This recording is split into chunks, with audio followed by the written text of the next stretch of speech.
할렐루야. 지난 밤도 주님의 품 안에서 평안히 잘 쉬셨습니까? 새롭게 소망으로 시작하는 하루 주님과 동행하시기를 진심으로 축복합니다.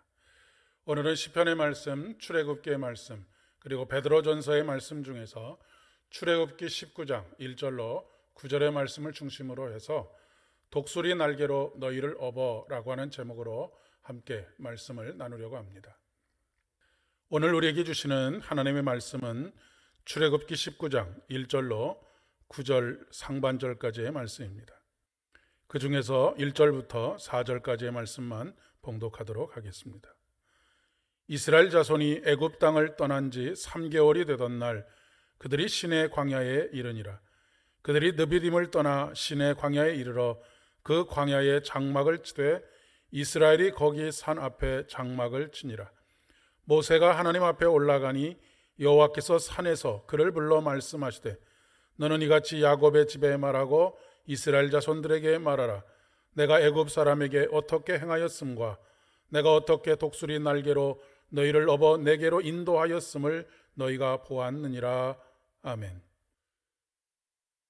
목회를 하면서 성도님들을 만나거나 이러저러한 인연이 되어서 만나는 만남들 속에서 느끼는 한 가지가 있는데 그것은 사연이 없는 사람은 없구나라고 하는 것입니다. 아무 걱정도 근심도 없을 것 같은 사람도 조금만 깊은 이야기를, 삶의 이야기를 나누어 보자면 모두가 다 쉽지 않은 인생에 자기만의 이야기를 가지고 있다라고 하는 것을 금세 깨달을 수 있기 때문에 그렇습니다. 우리는 그 시간들을 인생의 광야라고 표현할 수 있겠습니다. 그 광야를 어떻게 지내오느냐라고 하는 것이 관건이 되겠습니다. 광야를 도약의 기회로 삼는 사람이 있는가 하면 그렇지 못한 사람들이 있습니다. 코로나19로 말미암는 위기의 상황들도 우리에게 기회가 되느냐 아니면 그렇지 못하느냐를 판가름하는 그런 시기가 되지 않을까 싶습니다. 이스라엘 백성들은 출애굽을 한 이후에 40년 동안 광야에 머물렀습니다. 때에 따라서 어떤 곳에서는 수일 동안 머무르기도 하고 어떤 곳에서는 1년이라고 하는 장기간 동안 머무르기도 했습니다. 가나안 땅에 들어간 세대를 일컬어서 광야 세대라고 이야기할 수 있겠습니다. 그들은 출애굽을 주도했던 세대들과는 많은 부분에 있어서 달랐습니다. 출애굽을 주도했던 세대들은 비록 노예 생활이기는 하지만 밥 걱정을 하지 않고 살았던 세대들입니다. 광야 생활이 힘들면 다시 돌아갈 궁리를 했던 세대가 바로 출애굽 세대라고 이야기할 수 있겠습니다.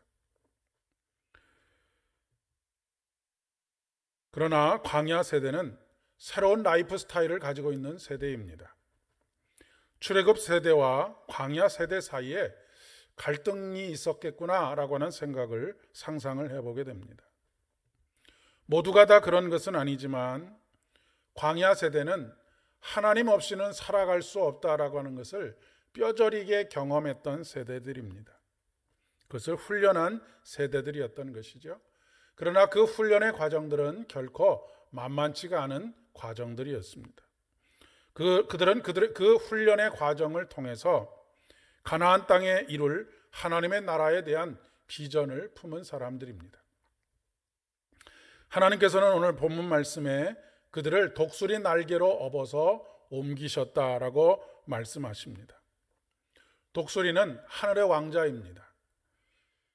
높이 날아올라 온 땅을 다 볼 수 있는 위치에 있는 동물이지요. 그들은 땅에 있는 썩은 것들을 먹지 않는 동물들입니다. 우리의 하루하루의 삶도 참 중요하지만 하나님께서 동시에 우리가 높이 올라 멀리 바라보기를 원하신다라고 하는 것을 잊지 말아야 하겠습니다. 우리는 땅을 디디고 살지만 늘 하늘을 바라보면서 사는 사람들입니다. 독수리 날개로 업는다 할 때 업는다라고 하는 말은 등에 태운다라고 하는 의미도 되지만 들어 올린다라고 하는 의미도 가지고 있습니다. 신명기 32장 11절의 말씀에 이렇게 동일한 표현들을 하고 있습니다. 마치 독수리가 그 보금자리를 어지럽게 하며 그 새끼 위에 너풀거리며 그 날개를 펴서 새끼를 받으며 그 날개 위에 그것을 엎는 것 같이라고 하는 표현입니다. 독수리는 새끼들을 훈련시키기 위해서 하늘 높은 곳에 데리고 올라간다고 합니다. 그리고 사정없이 떨어뜨립니다. 혼자 날개짓을 하다가 새끼가 지쳐서 추락하게 될 때 어미 독수리는 날개를 펴서 추락하는 새끼 독수리를 받아준다라고 하는 것이죠. 그것이 바로 엎는다라고 하는 의미이기도 하고 들어 올린다라고 하는 말의 의미입니다. 혼자 날개짓을 할 수 있도록 훈련하는 것이죠. 날개에 힘을 기르도록 하는 훈련입니다. 하나님께서는 성도들을 왕같은 제사장이요 거룩한 나라요 하나님 나라의 백성으로 길러내기를 원하십니다. 그러기 위해서 인생의 광야에서 훈련시키시고 단련시키십니다. 단련시키시는 가운데 오직 하나님만을 의지하는, 하나님이 없이는 살아갈 수 없는 존재라고 하는 것을 깨닫게 하기를 원하십니다. 안심하십시오.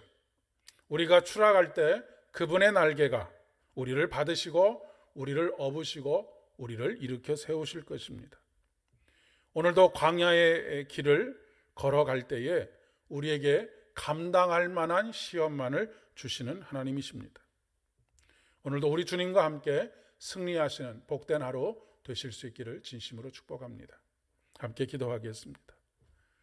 우리를 주의 종의 모습으로 남겨두지 않으시고 왕같은 제사장으로 세우기 위해서 오늘도 광야길을 함께 걸으시는 주님, 신실하신 우리 주님을 믿고 오늘도 산을 건너고 강을 건너 푯대를 향하여 걷게 하여 주시옵소서. 예수님의 이름으로 기도드립니다. 아멘. 오늘도 참으로 복된 하루 되실 수 있기를 바랍니다.